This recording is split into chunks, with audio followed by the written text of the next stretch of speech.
Kadaba, Pakistan, morning of day 7. It's finally starting to get light, and the damned rats are finally crawling back into their holes and dragging some of their dead buddies with them. The captures will be back with the sunrise, bringing a new torture. Those 6 scumsuckers. They spent all yesterday assaulting some young woman, a white American aid worker they caught.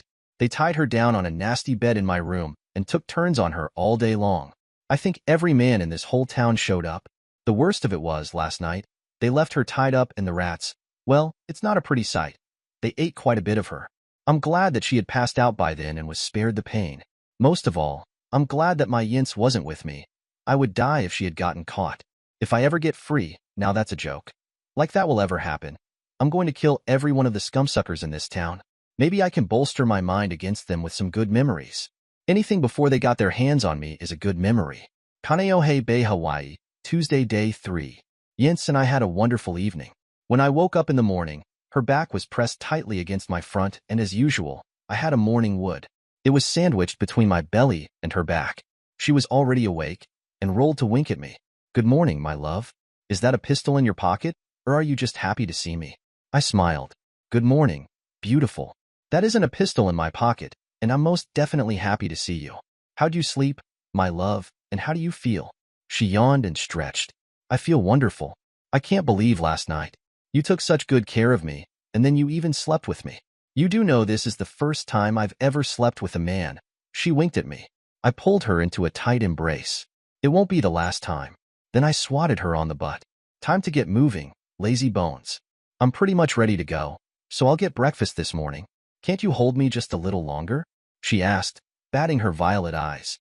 Fool me once, shame on you. Fool me twice, shame on me. You've already pulled this one on me, and if it was the evening, I might agree.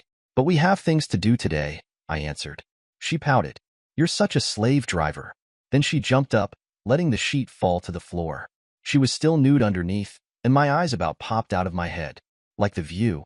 Big boy? She teased, and ran off to her bedroom. I was glad that she left, because once again I had to adjust things.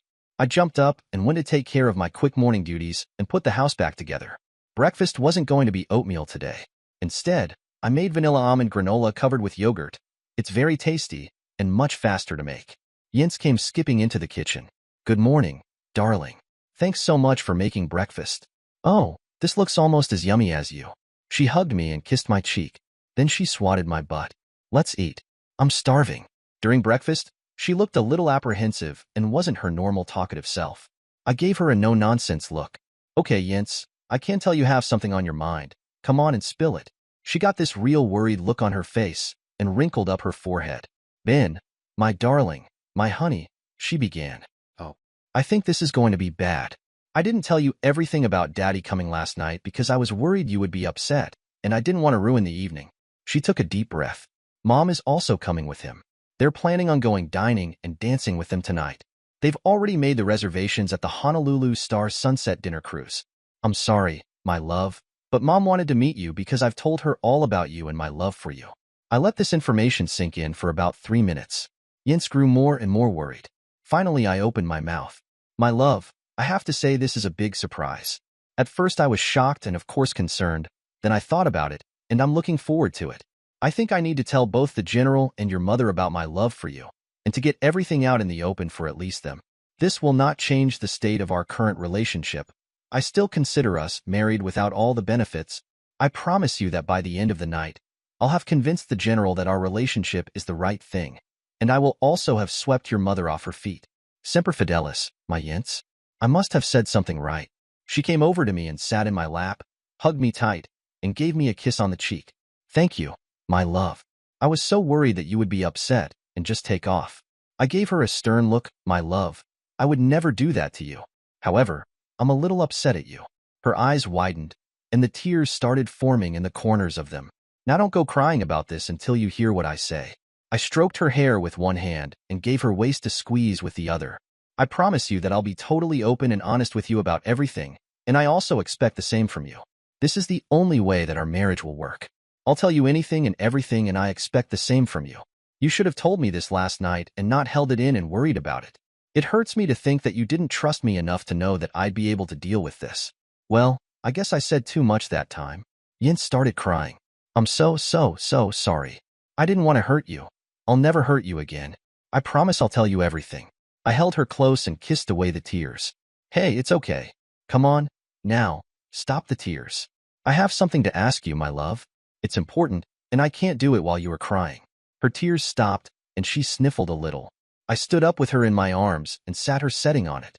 Then, I got down on one knee in front of her and looked up into her eyes. Yince, I am formally asking you to go on a date with me tonight, to go dining and dancing with your parents.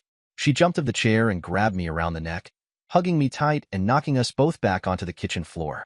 Yes, I'd love to go dining and dancing with you tonight. She stopped, a bit abashed, and asked, Oh, do you know how to dance? Can pigs fly? I replied. Mama loved to dance and made sure that I was an excellent dancer. Sergeant Donaldson, we need to get moving and do our PT this morning. Tin Hut. Her jaw dropped a little, but her military training kicked in, and she jumped up and stood at attention. I felt a little bad about doing that, but damn it, we needed to get going for the day. Fall out, and be ready to leave for the gym in 5 minutes. She saluted and skipped off to her room. But on her way out of the kitchen, she called over her shoulder, I can't wait to tell Mom that we slept together last night, and laughed. Oh no, she wouldn't really do that, would she? We ran over to the gym.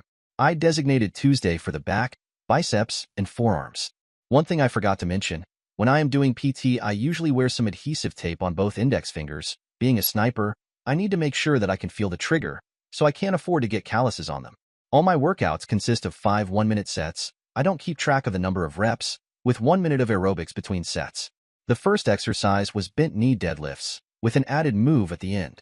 You bend from the waist, keeping your knees slightly bent, slowly lowering the dumbbells to the floor, and then you slowly raise back up, making sure to keep your abdominal muscles tight so you don't hurt your back.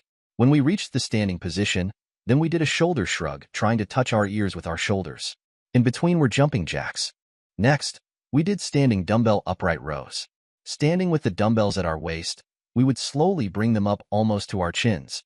The added move for this one is that once the dumbbell was at the chin, we pushed it out in front of us until our arms were straight, brought the weights back in, and slowly lowered them back to our waists to finish 1 rep. For our aerobics, we did cross knee raises, right knee to left elbow, and left knee to right elbow. Bent over dumbbell flies made the third exercise. First, we put our heads on a table or bench so our waists formed a 90-degree angle to our legs. Then, with the dumbbells hanging down towards the floor, slowly moved our arms outward until our arms were parallel to the floor, held that for 1 second, and tried to pinch our shoulder blades together. Then slowly back down for 1 rep. We did squat thrusts in between. The last back exercise using weights was weighted back twists. We grabbed a weighted bar, a barbell would also work, stood with our feet slightly more than shoulder width apart, and rotated to the right and to the left. This is a good workout for the lower and mid back. We did lunges in between. Then we switched to the functional exercises. The push-up is the best functional exercise for the chest and triceps. Its counterpoint is the pull-up for the back and biceps. I love doing pull-ups. First, we did normal grip pull-ups, and I'm proud to say I kicked butt on them. Normally, women don't have enough strength to do a decent pull-up, but Yince did really well. In between, we ran in place. Then, we did hammer pull-ups, where our hands face 90 degrees from a normal pull-up. This really isolates the bicep. Then we kept the aerobics up by running in place again. The last functional exercise I like to do is a climbing wall, but they didn't have one here. They did have a pegboard, so we did that, and then more running in place in between. Then, we moved back to the weights to finish off the biceps, starting with seated bicep curls using a blaster. In between, we beat the shit out of the heavy bag. Next came standing hammer curls with more bag work in between. All that was left then were the abdominals and the forearms. We did hanging leg lifts for the abs. Hanging from a pull-up bar, we slowly raised our legs to a 90-degree angle to our body, then slowly lowered our legs back down for 1 rep. In between, we did windmills. Last came the forearms. I am not sure what it's called, and I think I saw it on a Raquel Welch Western movie where she was assaulted and became a gunfighter to kill her assaulters, but I have a piece of broom handle about 1 foot long. It has a hole in the middle with a rope running through it, and at the other end of the rope is a small piece of dowel. We put weight plates on the end with the dowel and then rotated the broom handle, cranking up the weights, then lowered it back down and cranked it up in the opposite direction. We just talked in between. I was lazy that day. To finish off the hour, we did balance exercises on wobble boards. Yince was pretty bored on the wobble boards, so I started pushing her off.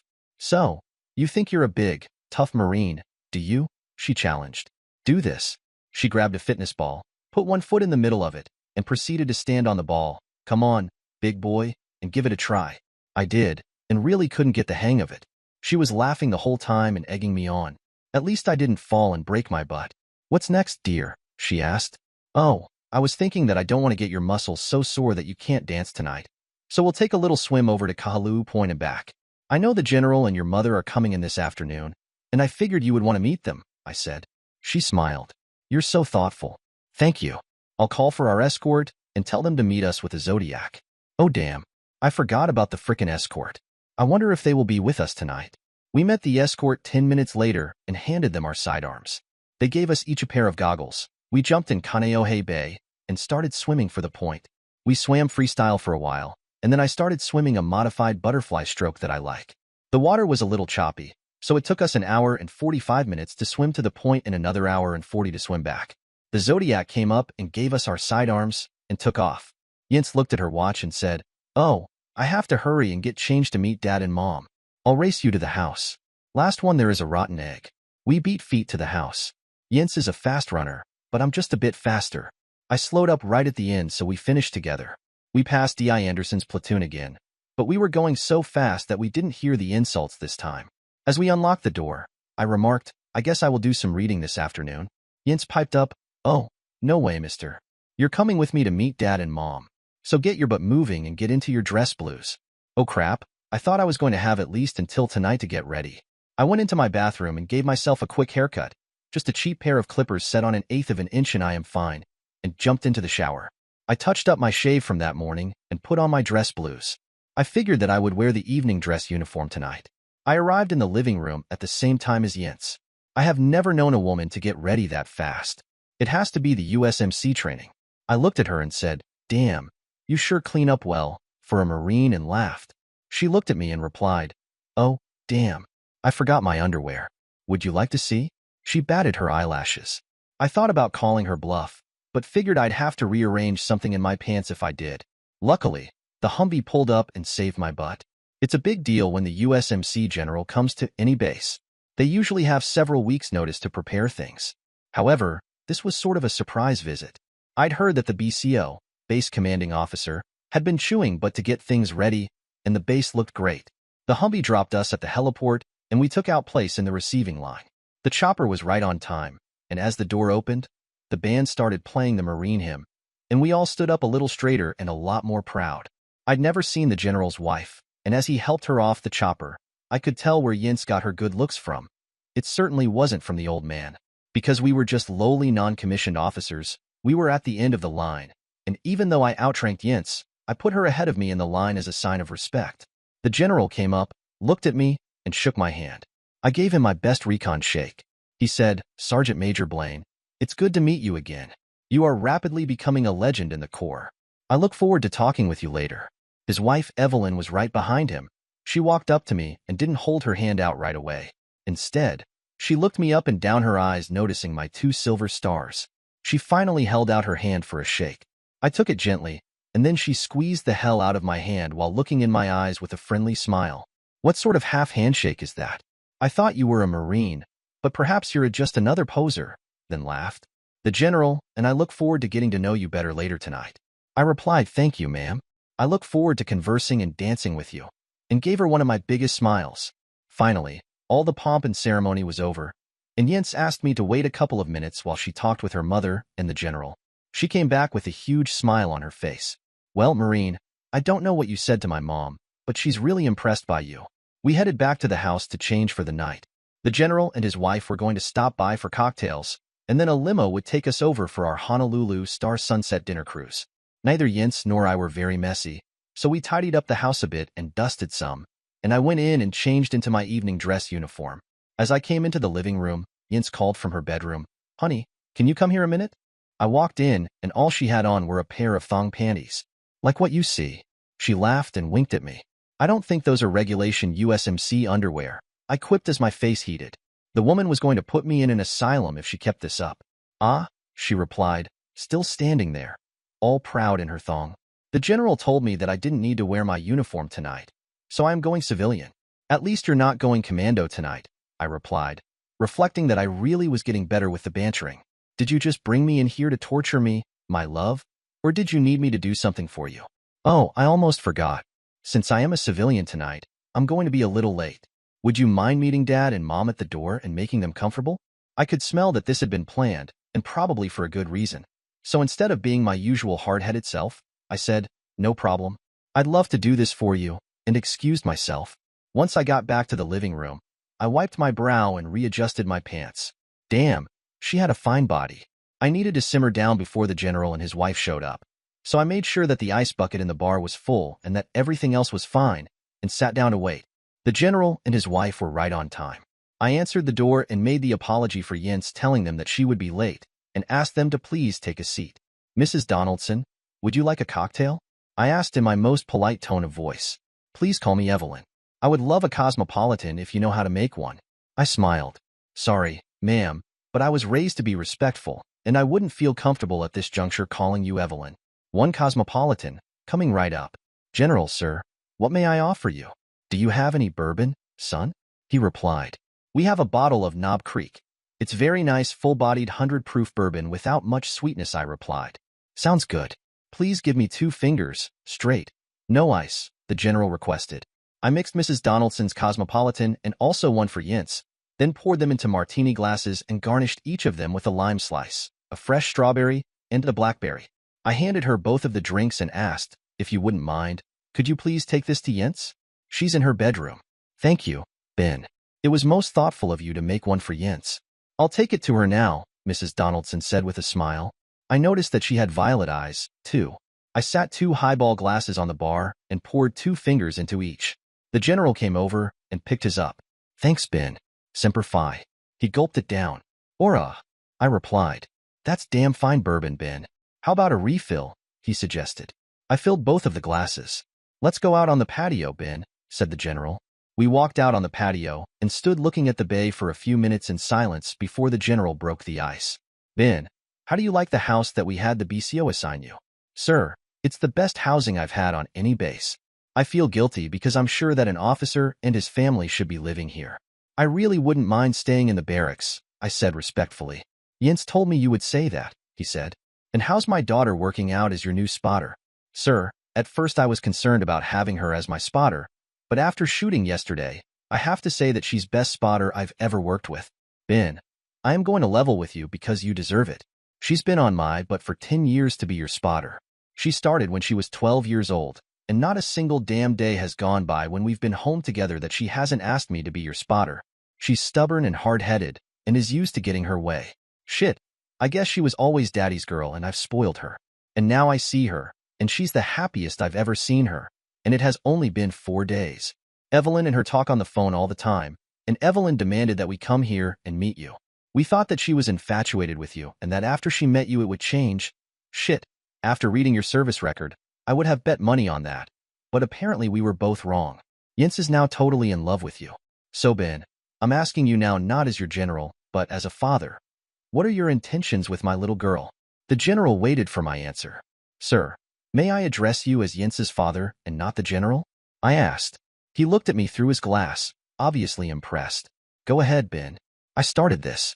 I find this hard to believe myself, because other than the Leadville race, I've only known Jens 4 days.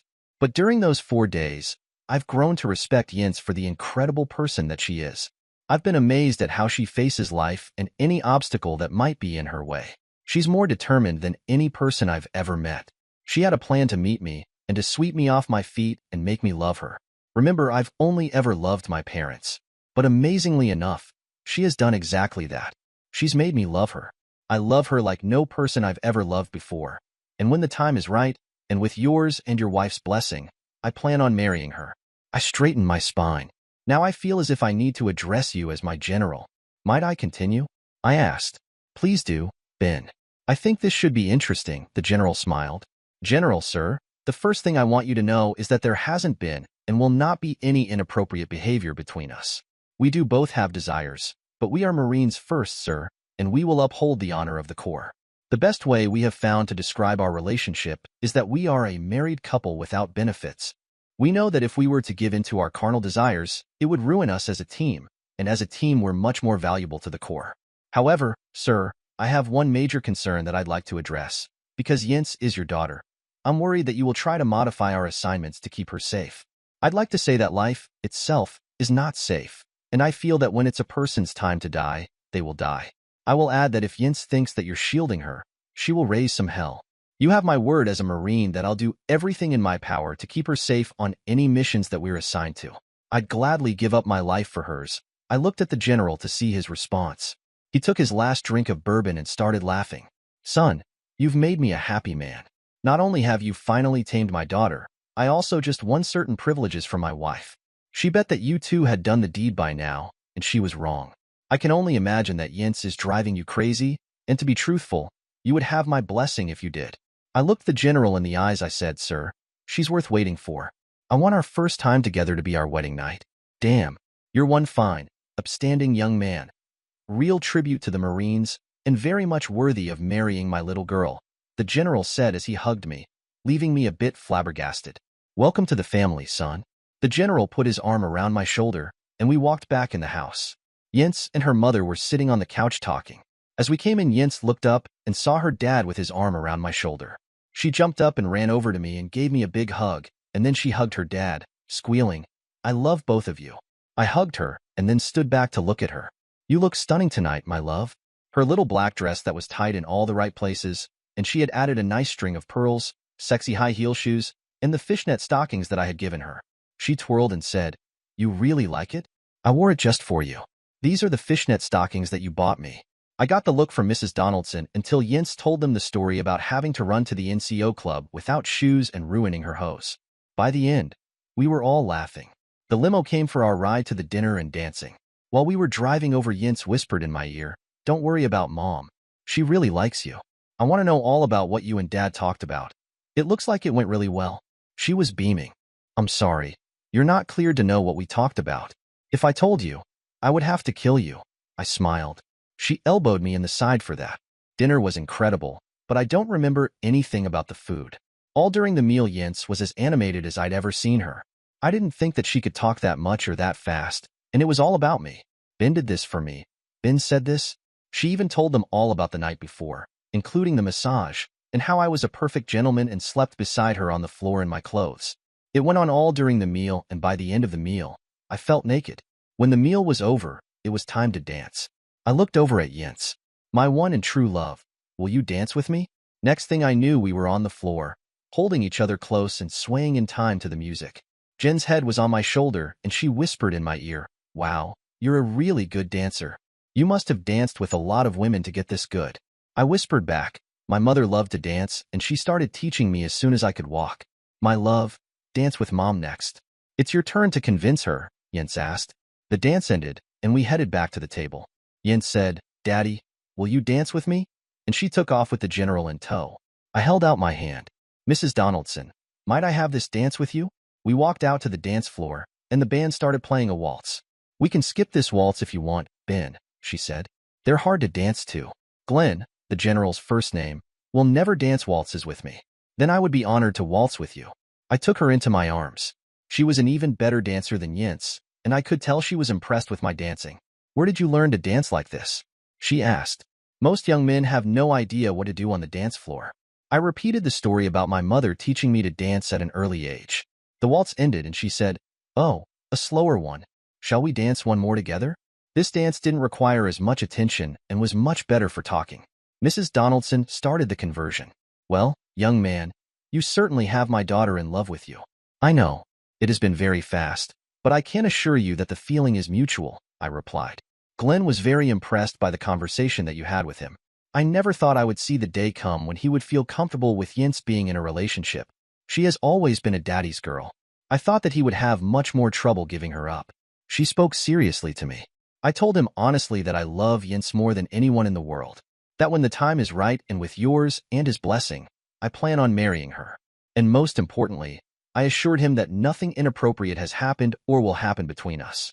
I told him the first time that we will make love will be our wedding night because she is worth waiting for, I answered. I'm very impressed with you, and I'm going to tell you a little something about Yince. Do you know she has been in love with you for 10 years? I looked at her, dumbfounded, and shook my head. She continued, You'll have to see her room at home. It is a tribute to you. She has your picture everywhere. She has every article in the newspaper there has ever been about you. And she even carries your picture in her wallet. I grew more and more astonished as she continued. Every night after she prayed before bed, she would kiss your picture on her nightstand and say, "Good night, my husband." She never went on a date until tonight. You're her first, and you will be her first in many ways. However, I do want to give you a warning. She is my little girl, and I love her with all my heart. I don't think that you would ever hurt her, but if you ever do, know that I'll cut off your balls and make you eat them. Evelyn was deadly serious. She needed to know that I was, too. I looked into her eyes and replied, "If I ever hurt her, I'll give you my cabber so that you can do exactly that." The dance ended and she gave me a huge hug. "Son, you're an exceptional young man. I can't wait for you to be my son-in-law and give us some grandchildren." I kissed her on the cheek and said, "You'll make a wonderful and lovely grandmother." I can see where Yince gets her beauty. We walked back to the table and spent some time talking until the band played a fast lambada one, and I looked at Yince and said, "Dance with this devil dog in the pale moonlight." The whole table chuckled at that one, and we burned up the dance floor. On the last dance of the night, Yince clung to me with her head on my shoulder. "Tonight has been so wonderful, I wish that it never had to end," Yince said with tears in her eyes. The music ended, and I held her close to me, looking deeply into those violet eyes. Then I bent forward and kissed her on the lips, our first real kiss at the end of our first real date.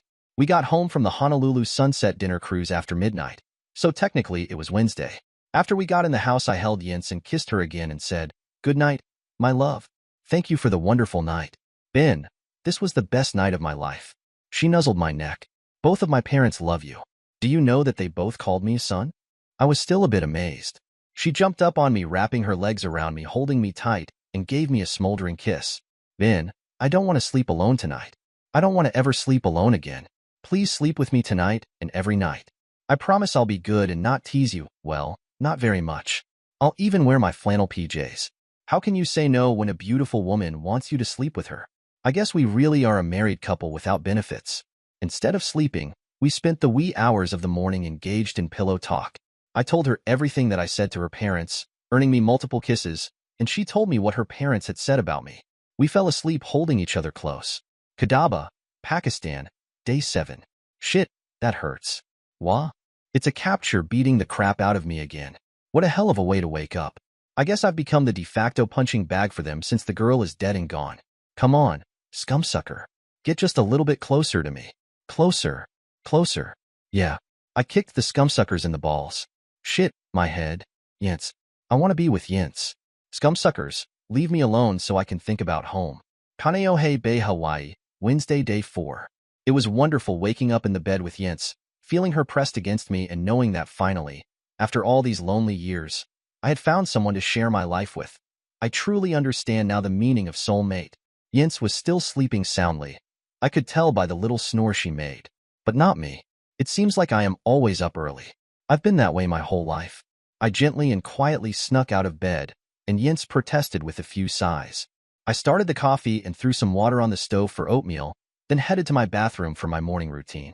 I dressed and then made breakfast and put it all on a tray along with a single red rose from the flowers I gave Yince the other day and took it into her, wait, I guess I mean our bedroom.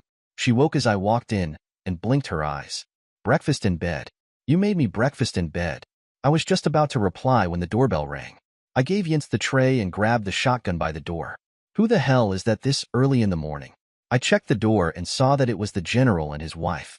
"Good morning, son. We just wanted to stop by and say hello before we started the day. Is Yince up and around?" Mrs. Donaldson asked. "Good morning, sir and ma'am. We stayed up late talking last night, and Yince just woke up but is still in bed. Come on in. I'm sure she would like to see both of you." I ushered them into the bedroom. I went to the kitchen, poured 2 more cups of coffee, and brought them into the bedroom, handing one to the general and one to his wife. Yince was beaming. We slept together last night, and then he brought me breakfast in bed. I love him so much.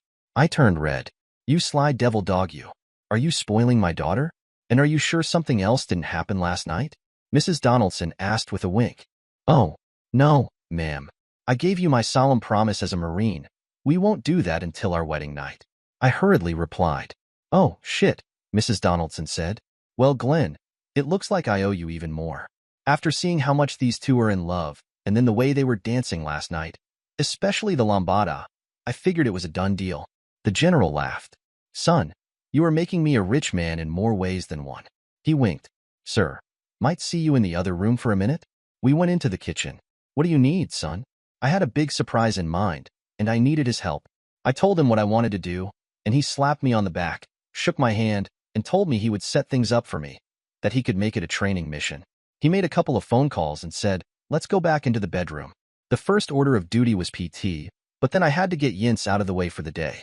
I hadn't figured it out yet how I was going to do this without a fight from Yince, but the general took care of it for me. We walked back into the bedroom. Yince and Mrs. Donaldson were gabbing away like the best of friends, the general said. Tin Hut, Sergeant Donaldson. Yince jumped out of bed so fast that she almost spilled the tray from her breakfast. Sergeant Donaldson, something has come up today. After PT, you and Sergeant Major Blaine will be assigned to different duties. You're assigned to D.I. Anderson's platoon for the day. They're doing a 25-mile run with full gear. I don't want any complaints or arguments from you, unless you'd rather spend the day helping the administrative assistants. Ouch. For Yince, that's cruel and unusual punishment. The general continued.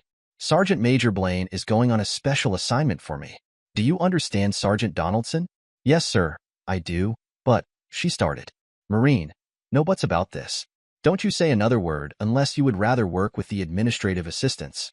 You'll report to D.I. Anderson's platoon at 0700 with all your gear packed, he ordered. Yince's brows knit as she looked at me, but she knew better than to say another word. I saw Mrs. Donaldson look equally pissed at her husband, but he just smiled and winked at her, and she didn't say anything. He wasn't finished. Sergeant Major Blaine, you will report to the heliport at 0700. Okay, you two, get your butts in gear and get moving. One more thing, both of you are coming to dinner tonight at our house. Be there at 1900 hours. He turned to his wife. Come on, Evelyn. We need to leave so these two can get ready. He turned and walked out of the room and Mrs. Donaldson jumped off the bed and followed him. After they left, Yince ran over to me and gave me a big hug and kiss. Shit, she pouted. I was looking forward to spending another day with you. I wonder what got into Daddy that he would do this. I held her in the embrace. My love, I think he wants to make sure that we'll follow commands no matter what they are. I don't like this any better than you do, but we have to obey his orders. I need to get moving and so do you. 10 minutes later, we were running over to the gym for morning PT. Yince was looking exceptionally beautiful, and I made sure I told her that. She was wearing my second favorite USMC t-shirt. When it absolutely, positively, has to be destroyed overnight, call a Marine. Yince was not happy, but at least she wasn't all bitchy about it. Come on, dear, I said. This will be good for us. That which doesn't kill us strengthens us. I know, my love, that the general must have a reason for this, but sometimes I just don't understand him, Yince answered. Ours is not to question why, ours is just to do or die. I replied with another platitude. I wasn't going to tell you this, but it might cheer you up to know that I have a surprise for you tonight. Well, that was certainly the wrong thing to say. For the rest of the morning during PT, Yince kept trying to get me to tell her what the surprise was. Wednesday is legs day. We started our workout on the machines. I found years ago that if they're done correctly, machines are the best way to build legs.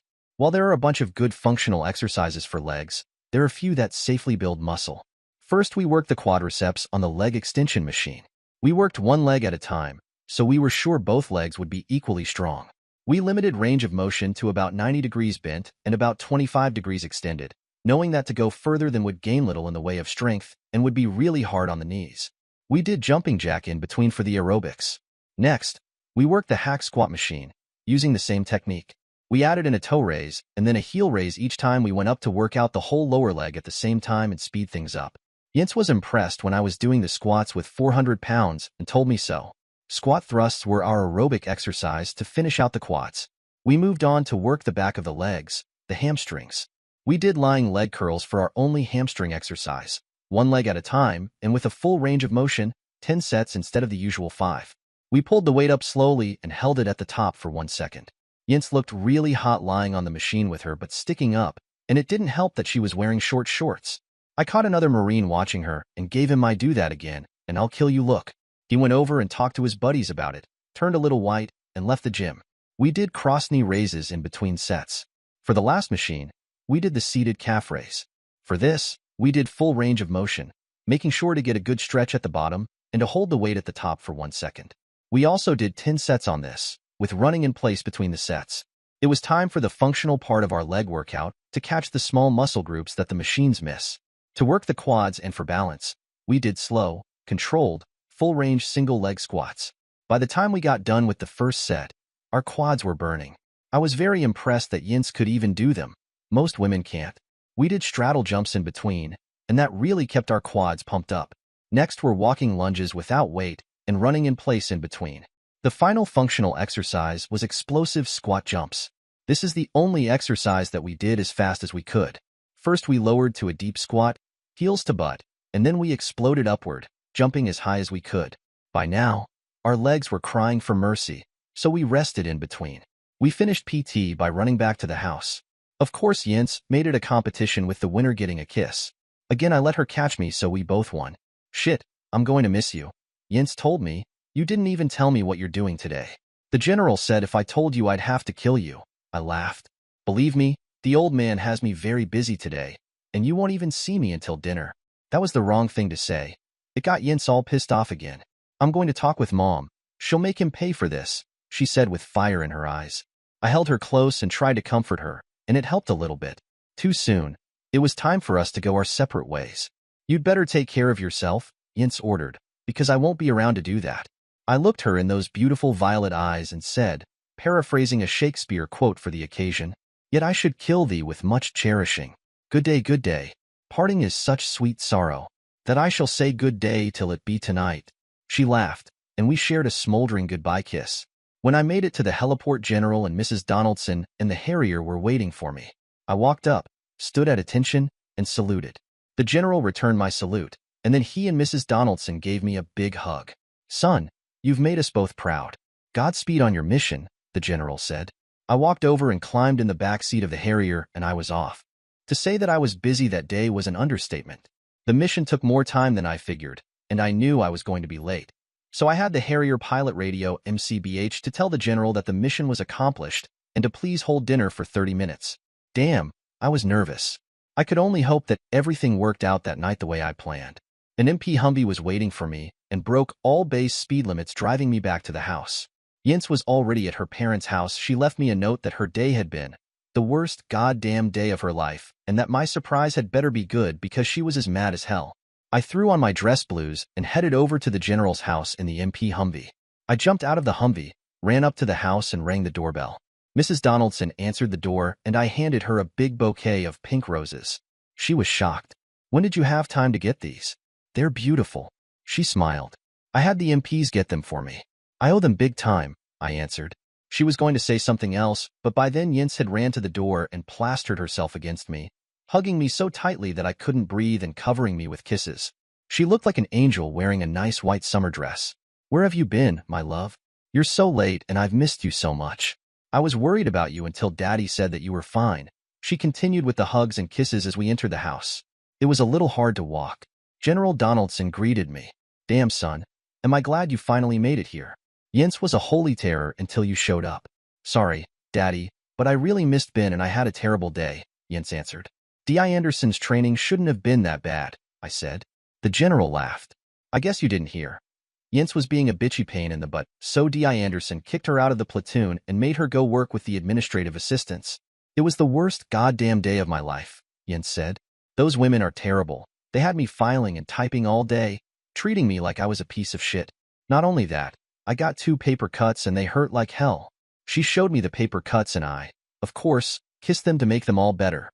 Young lady, watch your language, Mrs. Donaldson piped in. I'm sorry, Mom. Things are better now that Ben's here. Did you bring my surprise? Just like Yinz to never forget anything.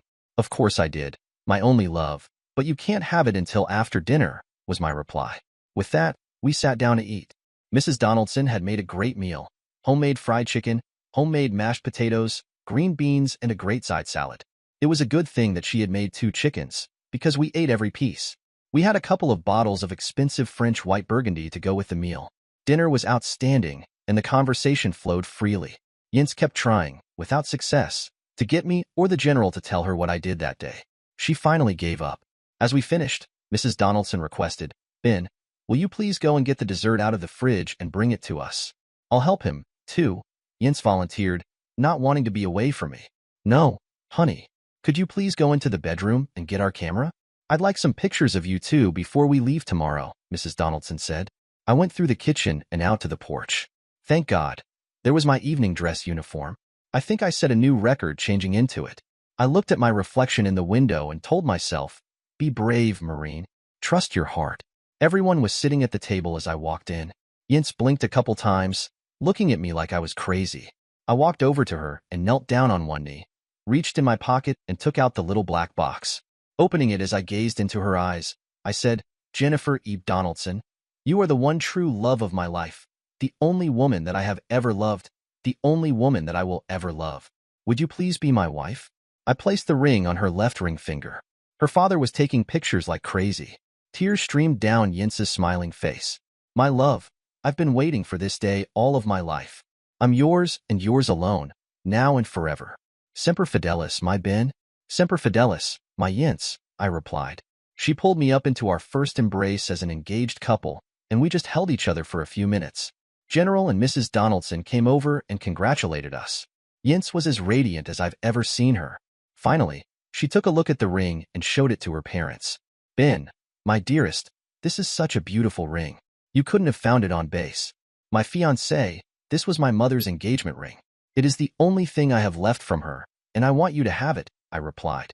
Tears sprang up in her lovely eyes, and I wrapped my arms around her. She looked up at me. How did you get it? Did you bring it with you when you came here? That's when I told her about my secret mission, how I'd had the ring in a safety deposit box in Leadville, and how the general had authorized the Harrier training mission to fly me there to pick it up, how I had asked her mother what size she wore, and then the Harrier had flown us to Denver so that I could get it resized, and finally, the high-speed trip back to Hawaii. She listened to this, and the tears kept flowing along with the hugs and kisses. Mrs. Donaldson brought in a homemade cheesecake, so we finally sat down. I asked the general, sir, I had the Harrier fly over my cabin, and I noticed there was a construction company there, and it was being rebuilt. Yince replied, damn it, it wasn't Daddy who sent them there, it was me.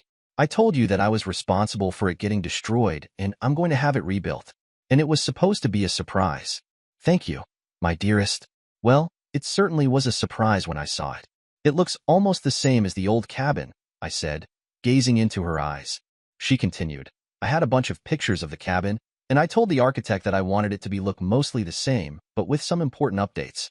I'm going to keep those a surprise, though. My love, it was insured, and the insurance will pay for the reconstruction.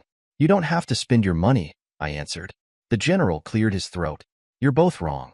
Evelyn and I are giving you the reconstruction of the cabin as one of your wedding gifts. You two can save your money. You'll need it when you get married. We both thanked and hugged the general and Mrs. Donaldson. We finished the dessert and spent some more time talking over after-dinner drinks.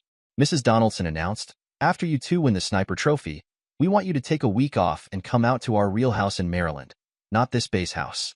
Glenn will take the week off, and we'll have a great time. Yince was so excited. Goody.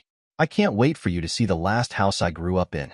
After a little bit more conversation about the coming visit, I stood, took the hand of my bride-to-be, and helped her up.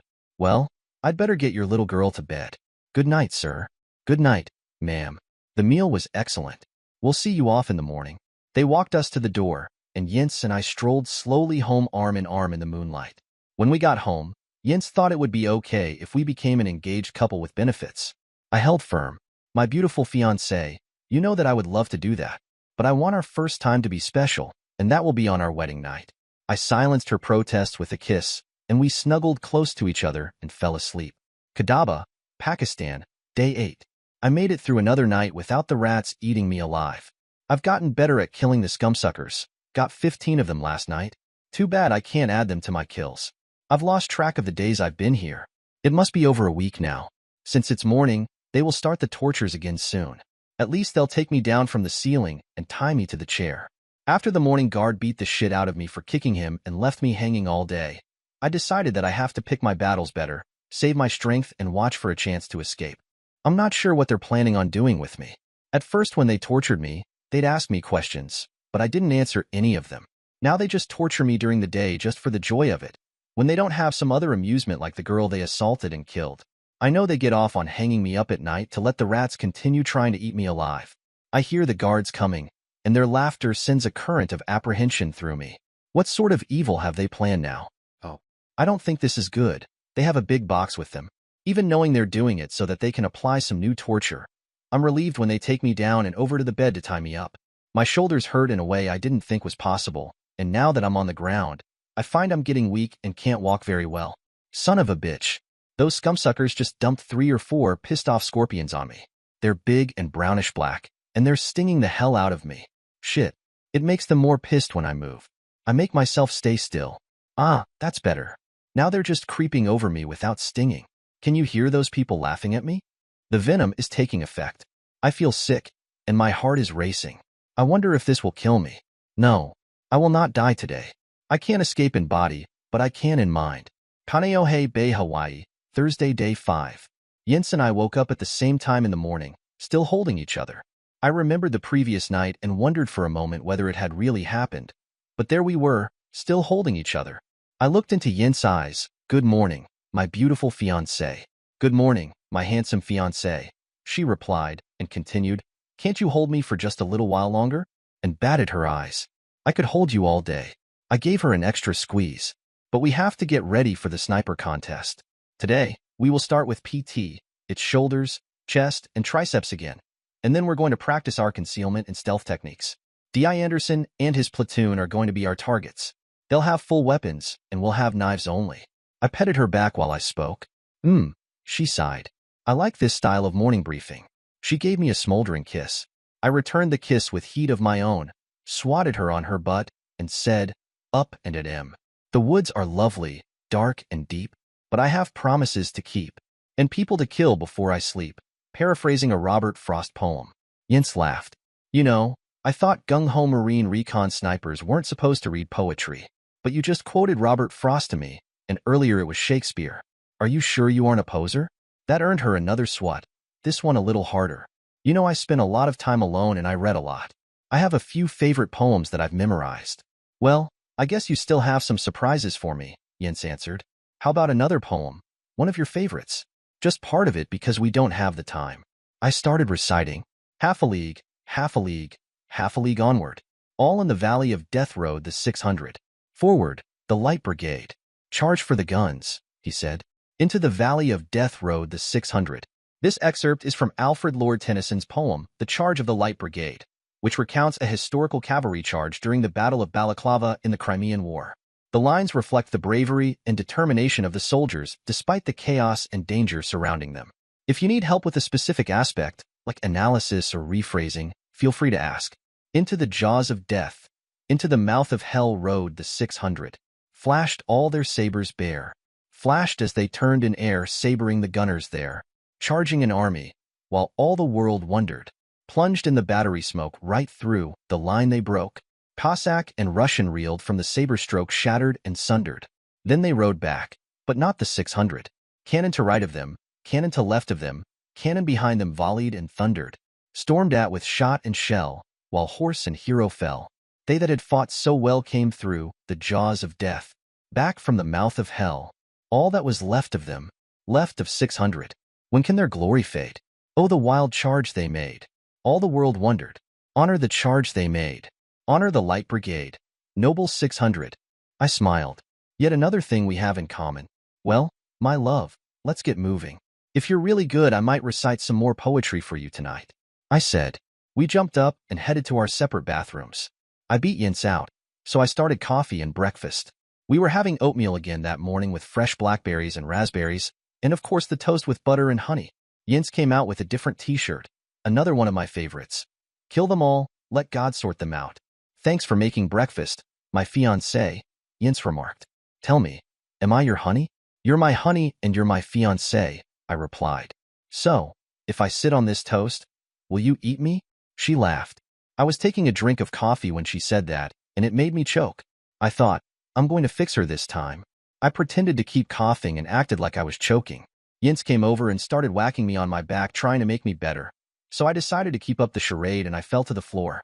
She knelt down over me, didn't know what to do, and then decided to give me mouth to mouth. Once she got her mouth on mine, I hugged her tight and gave her a huge kiss with lots of tongue. At first she protested and tried to pull away, but then she was making moaning noises and was kissing back enthusiastically. Finally we broke for air. You big faker. You really had me worried, Jens chided. Turnabout is fair play. I answered. Besides, I know how hard it is to get you to give me a good kiss. She answered by lying on top of me and giving me one that curled my toes. Well, Marine, was that good enough for you? After I caught my breath, I answered, just barely, and smiled. Yince whacked my arm. See if I give you another one then. She pretended to act all huffy. I pulled her down and gave her my best kiss, and after we both caught our breath, I said, unfortunately, we can't do this all day. We need to get moving. I let go of her, and she sat up on my chest and grabbed my hands as I pulled them off her back. She forced them over my head, pinning them to the floor, and announced, I have you now, and I'm not going to let you go. I easily slipped her grip and flipped her over so that I was on top, and pinned her arms the same way.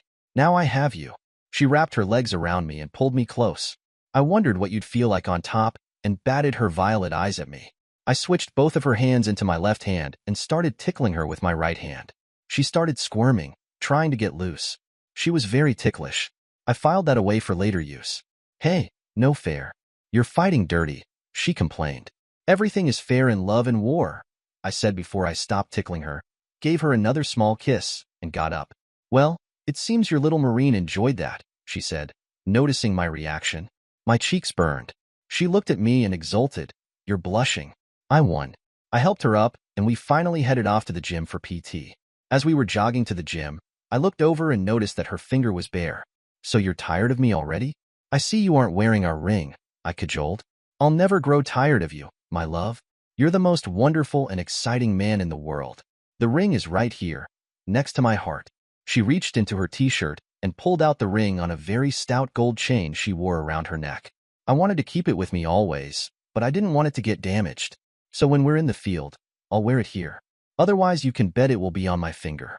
I want everyone to know that I'm taken. That's my woman, smart and practical. Today may have been shoulder, chest, and triceps again, but we used a different workout from Monday. We switched the routine so we worked the muscles differently, boosting growth. Seated Arnold presses, standing multi-shoulders, incline hammer presses, and decline dumbbell presses worked for strength, but there's nothing better functionally for the shoulder than handstand push-ups, so we did those just like Monday. We finished off the functional exercises with rotation wing push-ups. Then, going back to strength workouts for the triceps, we did close-grip bent barbell presses and single-arm dumbbell skull crushers. Since Yince was with me, we sparred for a while. Yince bugged me until I finally started showing her some Brazilian capoeira, but we needed to get back to the house and get our ghillie suits one for the fun we were going to have with D.I. Anderson's platoon. So pretty soon, we called it quits. We stopped by the motor pool and picked up a Humvee to haul all our gear for the training this afternoon. When we got back to our house, Yince took my hand, led me into our bedroom, and pulled me down beside her on the bed. Yince, I said, we don't have time for this. Oh, yes, we do. This is our strategy and briefing session. She punctuated her reply with a kiss and continued. Today's rules of engagement are that D.I. Anderson's platoon will be using M4s with the new USMC Sniper Simulation 2 on them. They'll look, feel, and sound just like the real M4, but will fire a laser beam. If it hits our vest, it's counted as a kill. We will have our ghillie suits and cabbers. It will take 2 touches with the knife to count as a kill. The platoon will be using normal platoon and searching techniques. That's their weakness. We're allowed total freedom in tactics. We're seriously outmanned and outgunned, and D.I. Anderson has a bet with all the other DIs that his platoon is going to kill us easily. I looked at her and kissed her. So where did you learn to be such a tactician? I studied military tactics in college and spent all my spare time playing paintball. After I got really good at paintball, I had a standing bet. Anyone that shot me, got me. No one ever won that bet, but they sure tried. She continued. Actually, the bet worked to my advantage because it got the guys all hot and bothered. You should know that in a tactical situation, I'm always looking for the advantage. Let's get back to this training exercise. Well, I was flabbergasted. Not only was she incredibly beautiful, she was incredibly intelligent. I gave her a kiss on the nose. Ben, if you were to go running in there like you normally would do, you would be dead in about 30 minutes with odds like this. I've run this scenario through my computer, and using your normal tactics, that's what happens every time. Marine, that is not acceptable odds to me. I want to grow old with you and have our children. So if you don't want to sleep in the barracks tonight, you'd better listen to me and follow the tactics that I've come up with. And get this macho Indian bullshit out of your head. That, today is a good day to die. If I hear you say that ever again, I'm going to kick your butt. D.I. Anderson and the platoon will be looking for us in our ghillie suits. That's their tactical advantage. But we won't be in our ghillie suits for the entire exercise. We'll have them out there as a decoy. We'll be wearing She jumped up and opened her closet. The exact same gear as the platoon, even down to the M4s, but our M4s will not be functional. Follow me into the extra bedroom, my love. She led me into the extra bedroom. Damn, it was nice walking behind her. She walked over to a small corner table, started it up. It was running Ubuntu Linux, and logged in. A couple of clicks later, she had an overhead map view of the training area showing all the trails and footpaths. She went to the menu and executed a command called Bonsai. I could see representations of Marines moving through the training area. You're the sexy red heart. The ghosts are D.I. Anderson's platoon. She explained. This is running at 10 times normal speed. Watch what happens. Son of a bitch, if Bonsai didn't do exactly what I would have done, and in 3 minutes Bonsai was dead. As he died, I heard the Pac-Man death song. She ran it 3 more times. Each one was different than before other than Bonsai doing what I would have thought was the best, and each time Bonsai died. Damn, I was beginning to hate that music. Tell me, Marine, do I have your attention? She asked, and I nodded my head affirmative. Okay, watch this. She executed a different command, Jens's BP1, and the screen reset. There were 2 red hearts sitting at the entrance to the training area. The ghosts walked right past the red hearts. As the last ghost passed, the red hearts moved out, and the last ghost disappeared. The red hearts moved up, and the next ghost disappeared. Then the red hearts moved off to the side and crossed over to another trail. The ghosts passed the hearts on this trail, and again after the last ghost passed, the red hearts moved and took out that ghost and moved up and took out the next one. They moved again. The red hearts looked like they were standing in the middle of a different trail, but they were now flashing. She looked at me and paused the scenario. According to the rules of engagement, we could just take the rifles off the dead men and use them, but that would be too easy. By now the ghosts are going to be wise to this tactic, so we have to change. The hearts have moved into the trees over the trail, and we're in our ghillie suits. She continued the scenario. The rest of the ghosts finally walked under the trees, and something that looked like a net dropped on them. The hearts stopped flashing, and 4 of the ghosts disappeared. The hearts moved away to a lake and started flashing again. She paused the simulation, looked at me, and smiled. How many times have you ever attacked anyone from the water? None, I replied. Most people don't even think they can be attacked from the water. That's a huge tactical advantage. The lake here is only waist deep, and sooner or later, D.I. Anderson's platoon will cross it. When they do, we're going to take the last 7. We will have masks, fins, and snorkels, so we won't even have to come out of the water. 2 touches on the ghost's legs, and they will be dead.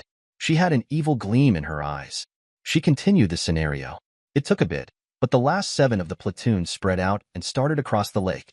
The hearts continued to flash and move to each ghost, and then the ghost would disappear. Finally, the last ghost was gone, and the computer started playing the wedding march. I looked at Jens, one brow arched. She gave a little giggle. I like that song, so I thought it would be the best for when we win. Because we'll really win when I walk down the aisle to that song. She smiled at me. She ran the simulation 3 more times, and each ended with the wedding march. Unfortunately, this plan isn't totally foolproof. It is successful only 98% of the time.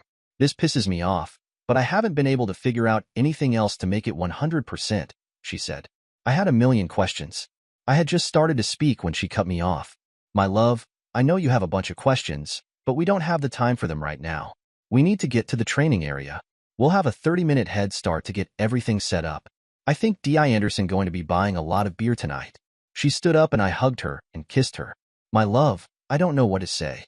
I'm speechless. Wait until tonight when I show you the analysis of your past missions. There's one mission that only has a 10% survival rate. I was so pissed at you when I ran the simulation and saw that. You were damn lucky. She returned the kiss again. I guess it's better being lucky than good. I quipped. She slapped my face hard. That's an unacceptable answer for my fiancé to make. You're too good to rely on luck. This is not a joke. This is life or death for both of us. We won't go on a mission unless we have at least a 90% success rate. She looked at me with fire in her eyes. Yes, ma'am, was all I could think of to say as I put my hand to my cheek. We hauled the gear out to the Humvee and threw it into the back. I tossed her the keys. I need to get my mind around all that I've just seen. You drive today. I leaned back and closed my eyes, seeing the red hearts and ghosts again and running through her scenario. I couldn't find anything wrong with it and found a whole bunch of things right. I opened my eyes as we pulled into the training area, looked over and smiled at her. This is going to be like. She cut in, shooting fish in a barrel. We smiled at each other. D.I. Anderson was already there, strutting around. Well, here comes the dead meat. Ready to die? You two? Yince walked over and got right in his face. D.I. Anderson, we're going to kick your butt. When we're done with you, you won't know what hit you. In less than 2 hours you and your whole platoon will be in body bags, and you won't even have touched us. D.I. almost smiled. Pretty big damn words for such a small lady. Put up or shut up, he answered. If anyone but D.I. Anderson had said that, I would have kicked their butt. No one talks to my fiancée like that. But I could tell this was part of her plan, so I kept my mouth shut and just smiled. Yince pulled out a thong and waved it around. Okay, big boy. You win. You get these and a picture of me wearing only them to hang on your wall. I win. I get your new Smokey Bear hat. The whole platoon started whooping and hollering. Damn, those are going to look good on my wall. It's a deal. D.I. answered. She just smiled at him. Sergeant Donaldson, let's move out, I said. We beat feet and set up the nets and extra ghillie suits in the trees and the water gear at the lake, and then slipped back over to the entrance to wait. Within 90 minutes, the whole platoon was dead. Yince's plan worked even better than expected because the platoon got nervous as we started killing them. In the parking lot, D.I. Anderson handed Yince his new Smokey Bear hat. He looked over at me and said, Son of a bitch, Ben. That was one hell of a tactical plan you came up with. I never expected the water attack. I'll always be ready for that from now on. Shit, D.I. I grinned. I wish I was the one who came up with that plan, but I was just along for the ride. Yince came up with the whole thing. She has some sort of computer program that simulated the whole exercise. When she ran it with the way I would have fought the platoon, I died in 30 minutes every time. She deserves all the credit for our victory. I looked at her with pride. Damn, I would like to see that sometime. I'm going to be buying so much beer tonight for the other D.I.s. D.I. Anderson looked pretty glum. And you don't get these, Yince waved the thong around, or the picture. Yince and I both laughed. We headed over to the BCO to turn in our report, and were sent right in. Brigadier General Thompson started. Damn, I just got off the phone with Major Lapworth. Not only did you kill the whole platoon, it was almost a disgrace to them. D.I. Anderson is so pissed at them that he not only made them run back to the base, he ran back with them. I've never heard of tactics like that, and I was told that we need to thank Sergeant Donaldson for coming up with the plan. Yes, sir, I said. All the credit goes to Yince. She came up with the entire tactical plan without any help from me. She has some sort of computer program that she used to analyze the whole training mission. If we would have gone with my plan, the simulation had us dying in 30 minutes. The Brigadier General looked at Yince. Yince, I've never heard of a program like this. Please tell me more about it. Brigadier General Thompson, I wrote the program for my doctoral thesis as a way to predict the outcome of battles if parameters are changed. I rewrote and modified the program for smaller and more accurate results. It's still a work in progress. I own the copyright for it, and I'm not ready to hand it over to the Marine Corps yet. She gave him a look that let him know he better not argue about it. After all, her daddy was the general. I've been refining it and our strategies for use during the upcoming sniper contest. So far, we have an 80% chance of winning the final snipe-off, but I won't be happy until we have at least a 90 and preferably 95% chance of winning it. The Brigadier General nodded. I see. Well, good work, Sergeant Donaldson. Keep it up. Dismissed. I drove us home in the Humvee and we unloaded the gear. Yince, I guess I don't know what to say. You have a doctorate. With that degree, why aren't you an officer? You never finished my service record, or you would have seen that, she replied. But I knew you would stop within the first few pages, because I didn't have the distractions of boys in my life. Since I knew you would be my husband, I concentrated on school, shooting, and physical fitness. I knew I'd need to be very strong in all three of these areas if I was going to be your wife. I graduated advanced placement high school when I was 16. That counted for 2 years of college. I finished my bachelor's degree in 1 more year, when I was 17. My master's took a year, and I was a little over 18 when I finished it. It pissed me off because my PhD took 2 years. I had planned on one, but the computer program was harder to write than I thought it would be.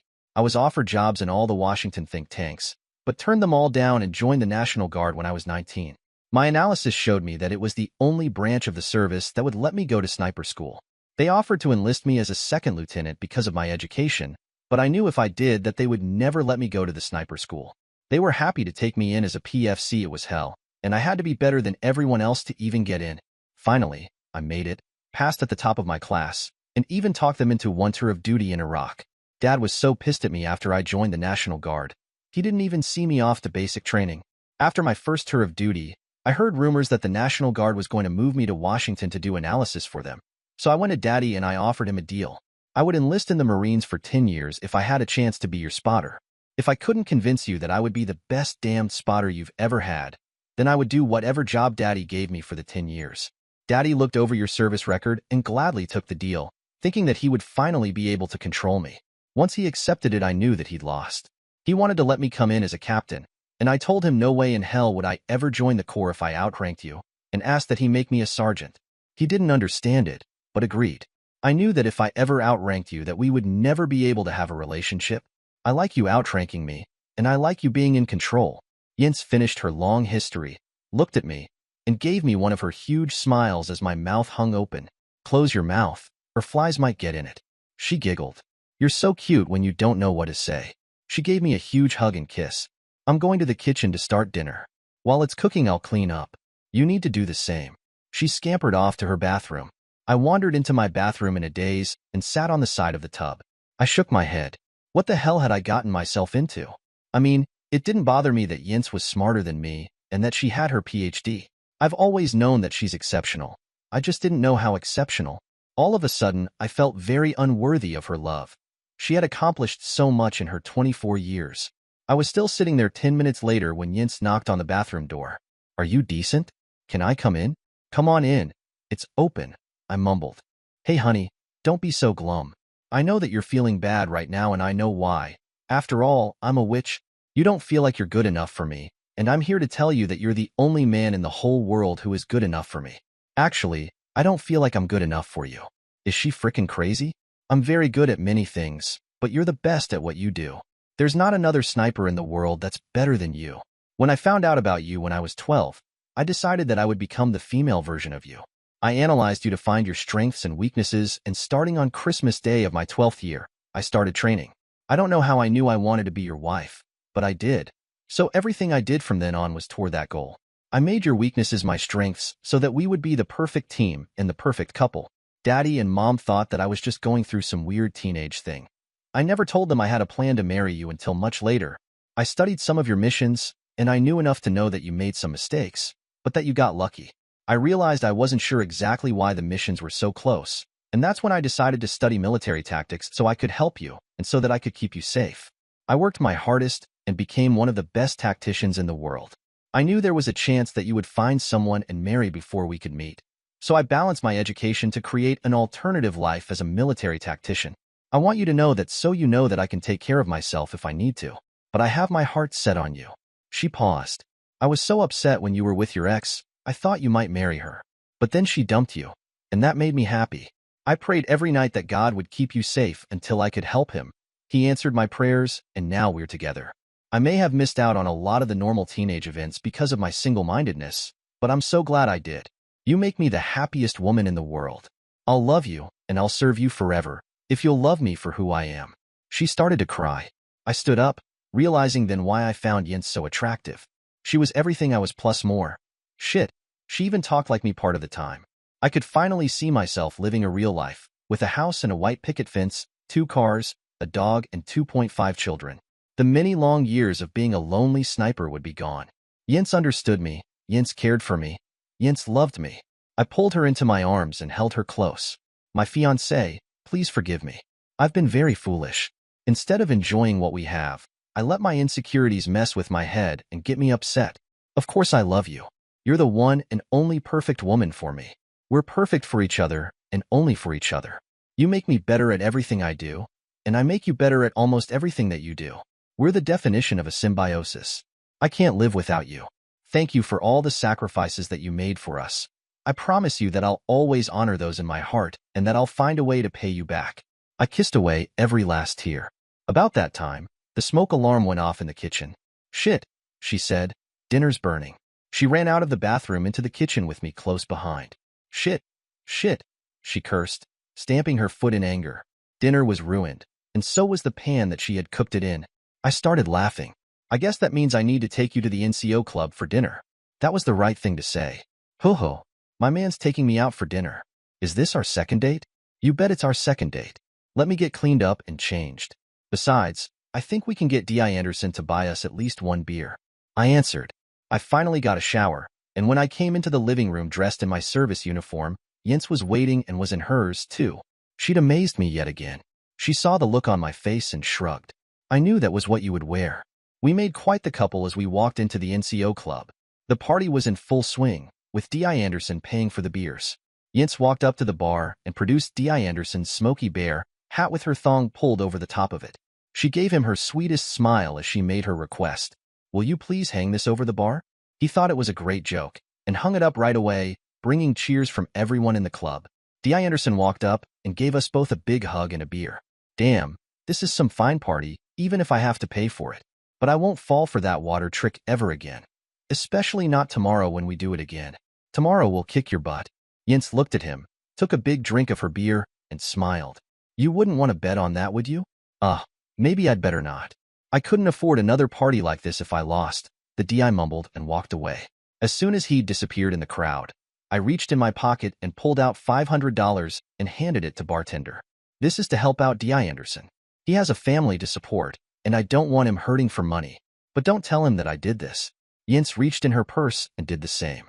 Great minds think alike. She gave me a hug and a kiss on the cheek. Yince walked over to the jukebox and selected a song and walked back to the bar to finish her beer. She looked at me when the jukebox finally started playing and "Dance with Your Fiancé in the Pale Moonlight," holding out her hands to me. The song she had picked was Desperado by the Eagles.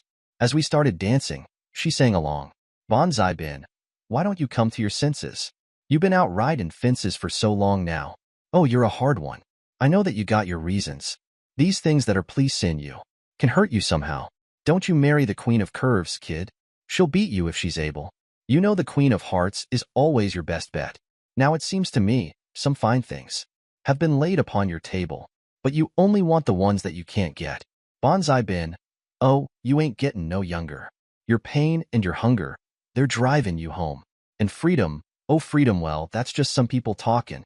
Your prison is walking through this world all alone. Don't your feet get cold in the wintertime? The sky won't snow and the sun won't shine. It's hard to tell the night time from the day. You're losing all your highs and lows. Ain't it funny how the feeling goes away?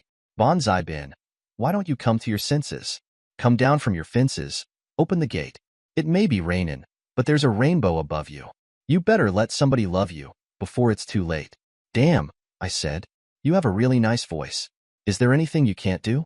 She shook her head, her eyes shining, and then laid her head on my shoulder. I held her against me as I said, "Now that I've let somebody love me, I guess I'll have to change my anthem." I kissed her on the cheek. "Thank you for the dance." Our table was finally ready, so I held her chair as she sat down. We looked over the menu and made our choices and settled back, drinking a nice glass of wine and talking about the day. D.I. Anderson came over to say good night and finally noticed the engagement ring on Yince's finger. "Damn, that's one beautiful ring. Who's the lucky devil that caught you?" "It's more like I caught him," Yince said, pointing at me. "Son of a bitch." D.I. Anderson's jaw dropped. So Bonsai has finally been roped and tied. "Damn, I didn't think it would ever happen." He continued in his loudest voice, "Marines, I hate to interrupt your dinner, but I have an announcement of huge proportions that I can't even believe myself. It seems that our longtime friend, Sergeant Major Benny Blaine, known to most of you as Bonsai Ben, has finally, after all these years, been caught by no other than Sergeant Jennifer Donaldson. Yes, it's official. She even has the rock on her finger to prove it." Yince held her hand up high and wiggled her fingers as D.I. raised his glass. "Please join me in a toast to the newly engaged couple." Everyone raised their glasses, and the D.I. Anderson continued, "May your life be long and happy, your cares and sorrows few, and the many friends around thee prove faithful, fond, and true. May your voyage through life be as happy and as free as the dancing waves on the deep blue sea." The whole NCO club shouted, "Hurrah!" D.I. Anderson pulled up a chair and sat down. "So, how's this going to work? You two can't still be a team, can you?" I replied, "We've talked to the general about it, assuring him that there will be no inappropriate behavior, and he doesn't have a problem with it." Yince added, "Besides, I'd kick his but if he tried to separate us." She laughed. Most everyone came over to congratulate Yince and, of course, tease me. Finally, Yince said, "We need to get back to the house and come up with a new tactical plan for tomorrow. None of the stuff we did today will work again." We said our goodbyes and drove back to our house in the Humvee. "Let's change and get working on the new tactical plan. Meet you in the extra bedroom in 5 minutes, Jen said. I sat at the computer with Yince on my lap, and we worked a couple of hours, coming up with a new plan that looked good. Then, as if I hadn't yet had enough surprises that day, She selected the menu and started bringing up all my missions in Iraq and other places. I stared at her. You do know, most of these missions are classified? She nodded. All business. Yes. It was hard getting the clearance so I could get the files for these missions, especially the ones that you did for the 3-letter branches of the government. There were several they wouldn't give me, so I hacked into their computer systems and took them. Her tone never changed as she revealed this, as if it didn't matter that she'd risked her career and, perhaps, imprisonment. Let's look at a few of them. This one in Baghdad right at the start of the war was one of the worst. She ran it 10 times at high speed, and I died 8 times. That one had a 15% rate of success. You were very lucky, but it's not as bad as this one. She pulled up one of my missions in a South American country and ran it 10 times. I died every time. I shook my head and counted my blessings for being so lucky. There's between a 5 and 10% success rate for this mission. You and Jack just happened to catch everything just right. I was so pissed off when I first ran this mission, not just at you, but also at the agency, that I wanted to kick all your butts. She made some changes as she spoke and ran the 2 missions again. Let's see what happens on both those missions with a change in tactics. They were successful 9 out of 10 times. She continued, the good news is, if we throw out those 2 missions, you had a predicted success rate of about 80%. But with as many missions as you've had, that means you're now statistically cheating death. That's why it's so important for us to be together now. If we run all our missions through the simulator and refine the tactics, I figure it will give us another 8 to 10 years of missions before things become too dangerous. At that point, we'll retire and make babies. So, my love, do I have your attention? I nodded, still a little bit dumbfounded. She covered my hand with hers. I know there might be an occasional time when you have to go on a mission without me, but don't ever go on a mission without first running it through the simulator and refining the tactics. Then she switched gears, yawning and stretching. I don't know about you, but I'm tired and ready for bed. I picked her up, carried her into the bedroom, put her on the bed, and crawled in beside her. She looked into my eyes. Good night, my fiancé. Thank you for another wonderful evening. I wasn't planning on having our engagement announced in such a public manner, but I'm happy that it was. I'm sure by now the whole base knows about it. It'll be nice not to have to hide it anymore. I played with her hair. Good night to you, my fiancé. It looks like I was worried about nothing. Everyone accepts our engagement without a problem, and I think I'm even more glad about it being out in the open than you are. I replied. We kissed several times and drifted off to sleep holding each other, and I dreamt of red hearts fighting ghosts all night. 1A ghillie suit, or yoi suit, is a type of camouflage clothing designed to resemble heavy foliage. Typically, it is a net or cloth garment covered in loose strips of cloth or twine, sometimes even made to look like leaves and twigs. 2, sort of like a very upgraded laser tag system, totally fictional unfortunately. Kadaba, Pakistan, evening of day 9. I feel like hell today. Those damn scorpions did a number on me. I've spent all day with the chills and nausea when I'm not passing out. The only good thing is, I guess I smell so bad and look so sick, the pricks don't want to come near me. They feed me again tonight, and I have all the water I want. I guess they don't want me to die. At least not yet. Only the thoughts of my yints and determination to somehow escape and get back to her keep me alive. Kaneohe Bay, Hawaii, Friday, day 6. Another day in paradise. Odark 30. I was wide awake with my arms around Yints, her back snuggled close to my front. I could tell by the way she was breathing that she was still asleep. It was a little embarrassing when I first woke up. I had my left hand on her body. It sure did feel good, and I wanted to leave it there, but figured that I'd better move it before I got into trouble. I'm amazed I didn't go crazy with all the changes in my life during those 6 days. Things had moved at an unbelievable speed. I'd shot the best group of my career, fallen in love with Yints, my new spotter, met the general and his wife, received their blessing, and gotten engaged to Yints. If everything didn't feel so right, I'd have been worried, but this all felt so natural. It felt as if I'd been waiting for it my whole life. I'd never been happier. Yints stirred, starting to wake, and I nibbled on her neck. Good morning, my love. How did you sleep last night? I like it when you nibble on my neck. How about if you nibble on these, too? Yints moved my hand to her body. I moved my hand away. Sorry, my dear. Those are off limits for right now. You're no fun, she replied, pretending to pout. Well, if that's the case, I had better get up. I started trying to get out of the bed. Yints grabbed both my arms. Oh no, you don't. If I don't get all the benefits yet, at least I want some good cuddling. I squeezed her tight. How is this? Much better, she purred. She turned towards me, and I looked into her beautiful violet eyes, amazed that I was lucky enough to have found love with such a beautiful woman, and I kissed her lightly at first and then with greater passion. When we finally broke the kiss, we were both breathing hard. Wow, Jens said. That was better than a cup of coffee. Are you ready to go kick D.I. Anderson's butt again today? I asked. Oh yeah. Her eyes sparkled. This is going to be so fun. Let's get ready. She jumped out of bed and headed towards her bathroom. Perhaps I finally found a way to get her out of bed without a fight. I jumped up and headed into my bathroom. 10 minutes later, I walked into the kitchen and Jens was hard at work making breakfast. I slipped up behind her. I hear you coming, so don't even try it, mister, Jens said. It'll be a cold day in hell when you can sneak up on me. She turned around, and we shared a long embrace followed by an even longer kiss. What's for breakfast, my love? I asked. I made us some hard-boiled eggs, sliced up some cheese and summer sausage, and of course, toast with honey. You do love your honey, don't you? She asked, the corner of her mouth curling upward. Ah, another variation on the honey joke from the other day. I played along. Oh yes, I love my honey. It was Jens's turn to be slack-jawed. She didn't know what to say, so she took my breath away with a hot, sensuous kiss. Wow, you have me so hot, Jens breathed. Maybe I'll just go commando instead. She winked. We both laughed and sat down for breakfast. The day began with PT, as always, and Jens's plan for the sniping exercise rematch against D.I. Anderson's platoon would take 2 hours to set it up. We left the Humvee at home and ran to the gym to warm up our muscles. Friday, so that meant the second workout for back, biceps, and forearms, and as usual, we did 5 one-minute sets of each exercise with a 1-minute aerobic component in between. Jens was really starting to get into Ben's boot camp. She even said she had some ideas to make it even better. The first back exercise was the same as Tuesday, bent leg deadlifts. Nothing works better for the lower back. For the second one, we did bent over rows with our heads on a table. To finish off the weighted part of the back exercises, we did bent over dumbbell flies just like Tuesday. To start the functional exercises that day, we did alternating one-arm pull-ups. Next, we worked the horizontal ladder bars, and of course it degenerated into a chicken fight on the last set.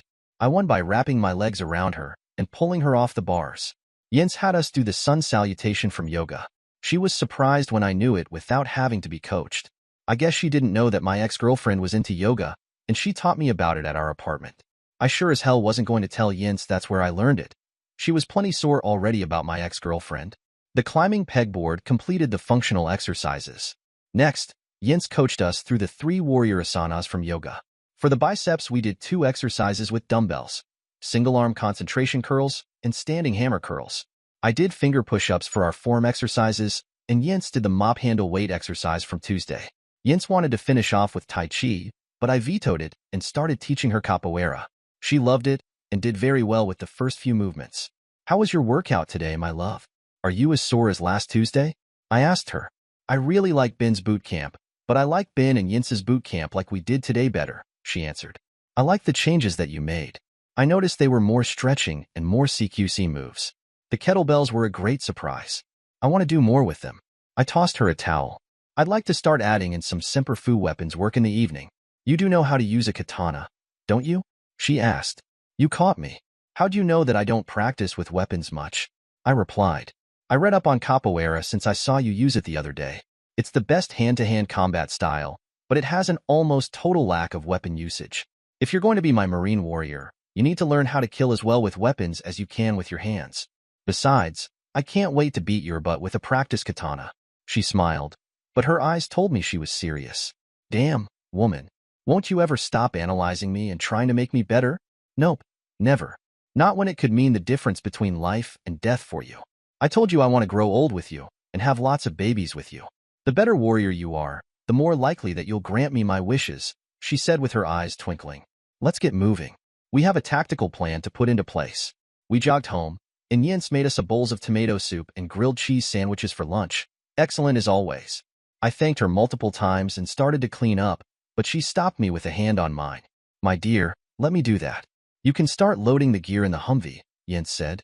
We had a crapload of gear this time, 2 full Alice packs each, but it was all approved under the rules of engagement. Before, when I'd done knife-only exercises, my attitude had been that I was going to die, so just kill as many people I could before I got killed. And that's exactly what happened to me. Other than our win yesterday, I'd never known of another win. We had all felt we were basically cannon fodder. Jens had changed my attitude about this with our win yesterday and with the tactical plan for today. Yesterday had been a relatively easy win for us. Today was going to be devastating and even easier. After seeing what Jens had come up with, I was sure happy that she was on my side, and I made a promise to myself never to get her pissed at me. Jens drove to the exercise area again. Close your eyes, honey, and visualize our plan. It's imperative that you remember everything about it so you don't screw up. Let me know if you have any questions. We pulled into the training area at 11:45. The exercise was scheduled to start at 1400. Jens had Major Lapworth check all our gear so that it was approved. Son of a bitch, Major Lapworth shook his head. I've a good idea of what you were doing with all this gear. I'm going to lose so much money. I bet you'd lose today. He didn't know the half of it. This was going to be a slaughter.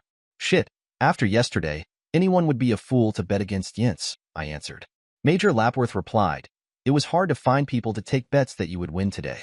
The only one I could find was the bartender at the NCO club.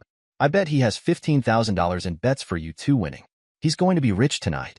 Actually, it's closer to $16,500, I corrected, and his cut is 10%. Jens gave me a shocked look. You bet that much money on us? Of course, my love. There's no way that your plan is going to fail. You know how it is.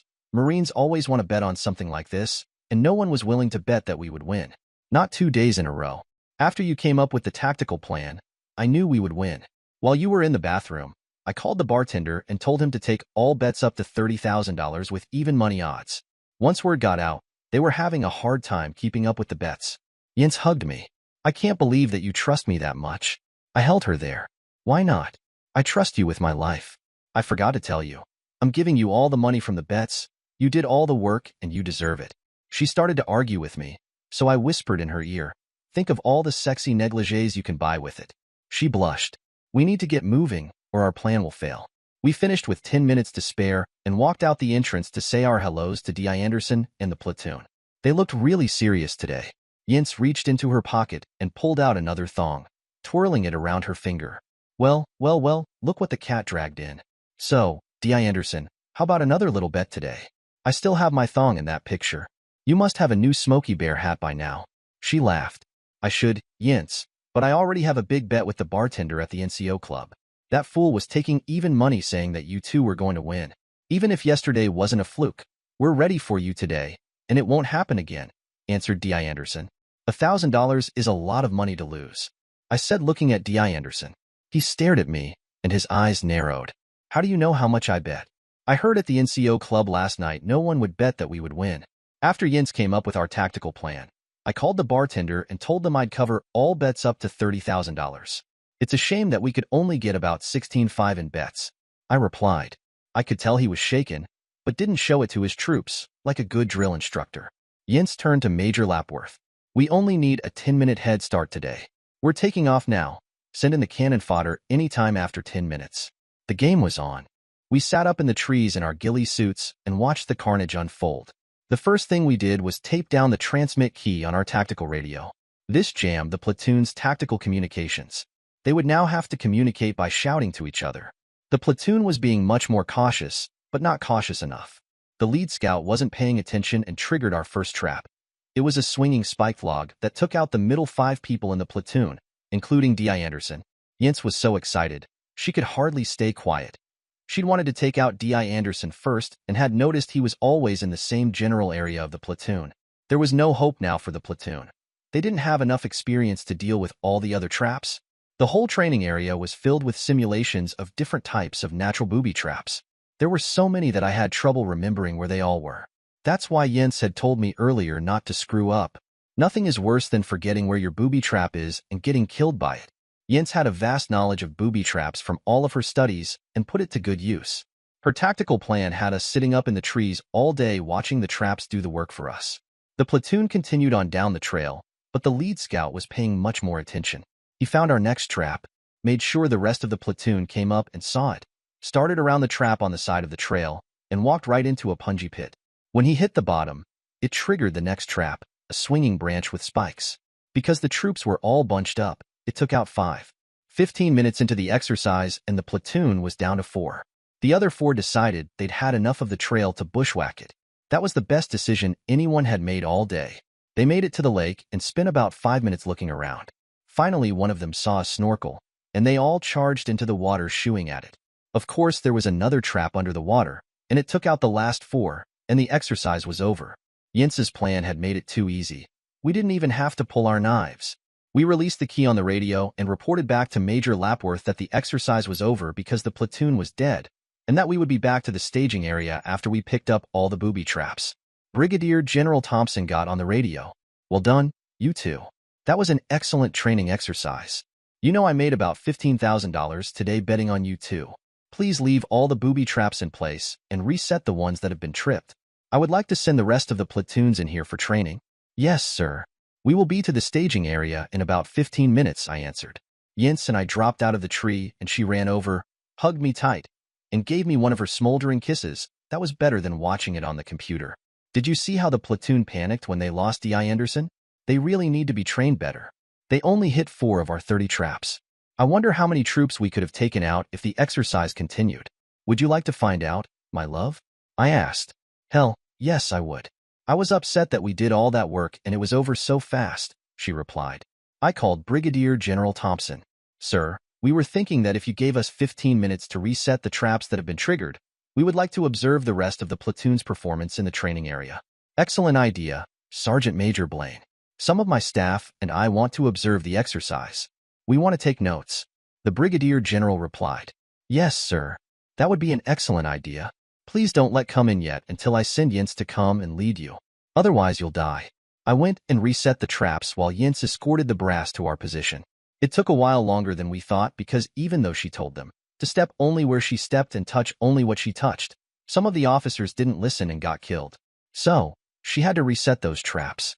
I heard her talking to them as they approached. "We have 30 traps in here, and each of them is unique. It took Ben and me 2 hours to build them all. They're all done with natural forest products, so anyone could build them. With some pushing and shoving, we were able to get all the brass up in the tree with us." All the platoons had been assembled and were ready to try to pass Jens's gauntlet of traps. They all failed, with the very first trap being the most successful. Jens explained, "The first trap is the most successful because the troops have just gotten into the training area and they don't have their combat face on yet. That's a huge tactical mistake. Whenever you walk onto a battlefield, you need to be ready to fight the minute your foot hits the ground." As each troop died, we reset the traps and went back to the brass. Jens kept up their education, telling them each tactical mistake the troops made. One major tried to tell her she was wrong. Brigadier General Thompson looked over at him and told him to shut your damn pie hole and learn something. When all the new platoons were done, Brigadier General Thompson received a call on the radio from a fully seasoned recon platoon. They had heard of our little exercise and wanted to try it for themselves. Jens and I took about 15 minutes to make sure that there wasn't any sign left of the traps, and the Brigadier General told them to come on in. The difference was immediately evident. They were on their game the minute they came into the exercise area, so the first trap didn't get anyone, but attrition took its toll. Finally, 2 recons were left, and we were out of traps. I looked over at Jens and smiled. "In for a penny?" She replied, "In for a pound," and we slipped out of the tree, drawing our K-bars. It was recon against recon, knife against M4. We would have to be very good and a little lucky to win this exchange. Jens whispered to me, "I have a plan. Here it is." She told me what she had in mind. "That is brilliant. They won't know what hit them," I replied, and we moved off to implement her plan. I hid beside the trail in my ghillie suit, and Jens said, "Damn, that's so good. I can't even see you." Then she sat down in the middle of the trail by the fake punji pit, took off her helmet, shook out her hair, and started shouting, "Help! Help me, please. I've hurt my ankle. Hello? Is anyone here that can help me?" She kept up her wailing, and damn, her acting was good. She almost made me believe that she was hurt. Sure enough, it didn't take long until she attracted the last 2 recons. They saw her sitting there, lowered their M4s, and walked right up to her with their backs towards me. I rose up, smacked them both twice with my knife, and they were dead. Jens jumped up, gave them one of her huge smiles, and said, "Thanks, boys. That was our last trap." Then she walked over to me and gave me a big hug and kiss. The last 2 recons were still speechless. They looked at me and one said, "Shit, I can't believe we fell for that. We acted just like green recruits. Damn, killed with a knife. At least it was Bonsai Ben that killed us." I had my arm around Jens' shoulder. "Actually, all I did was touch you twice with my knife. My spotter, Sergeant Jennifer Donaldson, who is also my fiancée, was the one who killed you. She designed this hellhole of booby traps. You guys were good." You had survived all 30 of the traps, but you couldn't resist Jens, the 31st trap. But don't feel bad. She even trapped me. We all started laughing and walked back to get the brigadier general and the rest of the brass out of the trees. It was getting late and Jens and I were both drained after all the adrenaline rush of the day.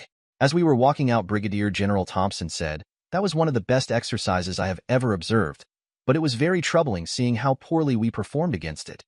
Shit, even the recons all died in the end. If this would have been real, we would have lost a lot of good men." Sergeant Donaldson, I'm wondering if you could prepare a detailed report on your observations with recommendations on how to train to prevent this from happening. The mouthy major from earlier moved up beside her and said, "I would be glad to help you," and tried to take her hand. Brigadier General Thompson hauled off and decked the major, knocking him on his butt.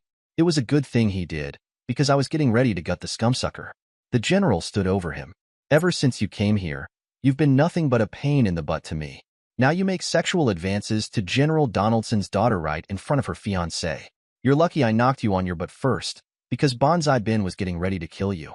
The major looked over and saw me with a real K-bar in my hands and deadly intent. He went really pale. Brigadier General Thompson continued, "I'm calling the general tonight, and you're getting reassigned to Thule, Greenland. Get the hell off my base." We walked off and left the major sitting there. Brigadier General Thompson was really pissed. "Damn, I need a drink. It's a-holes like that ruin the Corps." "Jens and Ben, I'm sorry for what that idiot did." "Ben, I can see that you're still really pissed." "Yeah, pissed enough to find him and cut his balls off. But don't do anything stupid that you'll regret later.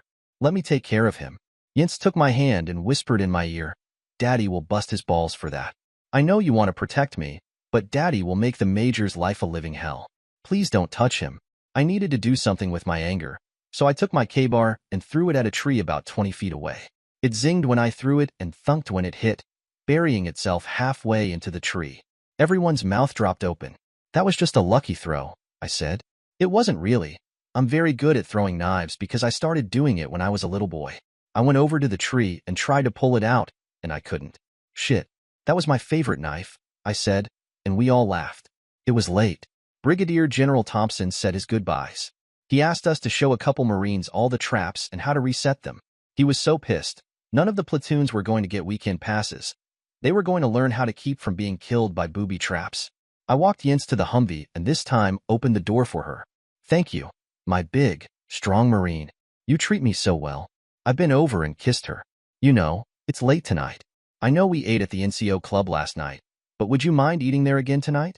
"I would love to, but only if you will dance at least 3 dances with me tonight," Jens answered. We drove home, got cleaned up, and headed over to the NCO club. It was much more subdued tonight, quite empty for a Friday night. I walked over to the bartender, and he handed me a big wad of bills. He whistled. "Damn, did you make a killing?" I counted off $2,000 and handed it to him as a bonus, and gave the rest to Jens. She gave me a dirty look.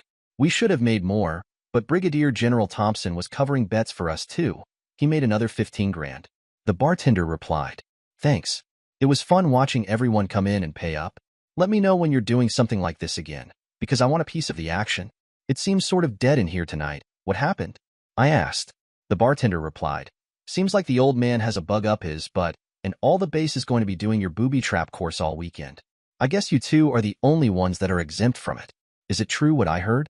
"I heard that even if you know where the traps are, it's still almost impossible to get through them.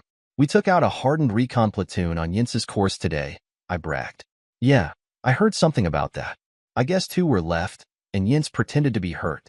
They walked right up to her, and you knifed both of them. Damn, that took some balls. I guess they're going though the course tomorrow, too." "Come on, honey," Jens said. "Let's dance and then eat and then dance some more. But I'm too tired for the lambada tonight. I just want to be held by you." I plugged a quarter in the jukebox, punched the buttons, and danced with my Jens. After the song, I ordered Jens a nice steak in celebration of our victory. "You seem a little sad tonight, my love. What's wrong?" "I feel bad that the whole base is in trouble because of our booby traps," she answered. I kissed her hand. "My fiancé, today you've saved people's lives. Because of the training they've already received and will receive from your traps, they now stand a better chance of surviving a deployment," I reminded her. She sparked right up when she heard that. In fact, she became as animated talking to me about the traps and all the fun that she'd had as she had been when we went to dinner with her parents.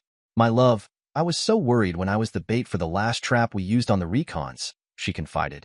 I thought for sure they would just come up and shoot me, but I figured if they did, you could still knife them. I shook my head, chuckling. My love, I had no doubt at all that they would react exactly as they did. Otherwise, you wouldn't have been the bait.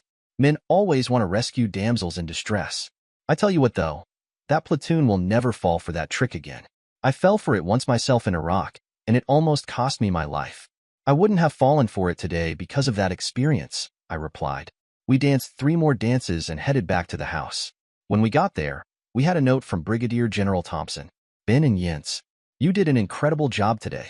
Your training is progressing faster than we anticipated. Here's a 2-day pass. Take the weekend off and come back ready to work hard on Monday. Just make sure before you go to leave some instructions on how to reset the traps. Jens started jumping up and down like a little girl. Goody, goody. We can get away for the weekend and be just by ourselves. I don't know what to do first. I do, I said. Come here and hug me and kiss me. She leaped into my arms and smothered me with kisses. First, we're going to print off the map of all the traps so we don't have to do it in the morning, I told her. She kissed me some more. Then you and I are going to sleep. We're both tired, and we are running on nervous energy. More kisses. Since we have a weekend pass in Hawaii, we're not doing PT tomorrow morning. Even more kisses. We'll wake up and pack and then head over to the training course and show them how to reset the traps, she faked a pout. Then you and I are running away for the rest of the weekend. A huge hug and a bunch of kisses. I carried her into the extra bedroom, and she sat down in the chair and printed the map. Then I carried her into her bedroom and said, I'm heading to my bathroom to get ready for bed. Last one in bed is a rotten egg. The race was on. By the time I made it into the bed, she was waiting for me. I won. What's my prize? How about a good night kiss? I suggested. I was thinking more like a dance. How about the horizontal tango? She replied with a throaty laugh. Sorry, my love, but not tonight. I have a headache. I laughed, then jumped into bed with her. She tried to pin me. I wriggled out of it, and the match was on. We wrestled for a while, laughing and kissing each other, but eventually we wore ourselves out and drifted off to sleep. Dear listeners, the next part will be out soon. Meanwhile, please share your thoughts in the comments section below and don't forget to like, share, and subscribe.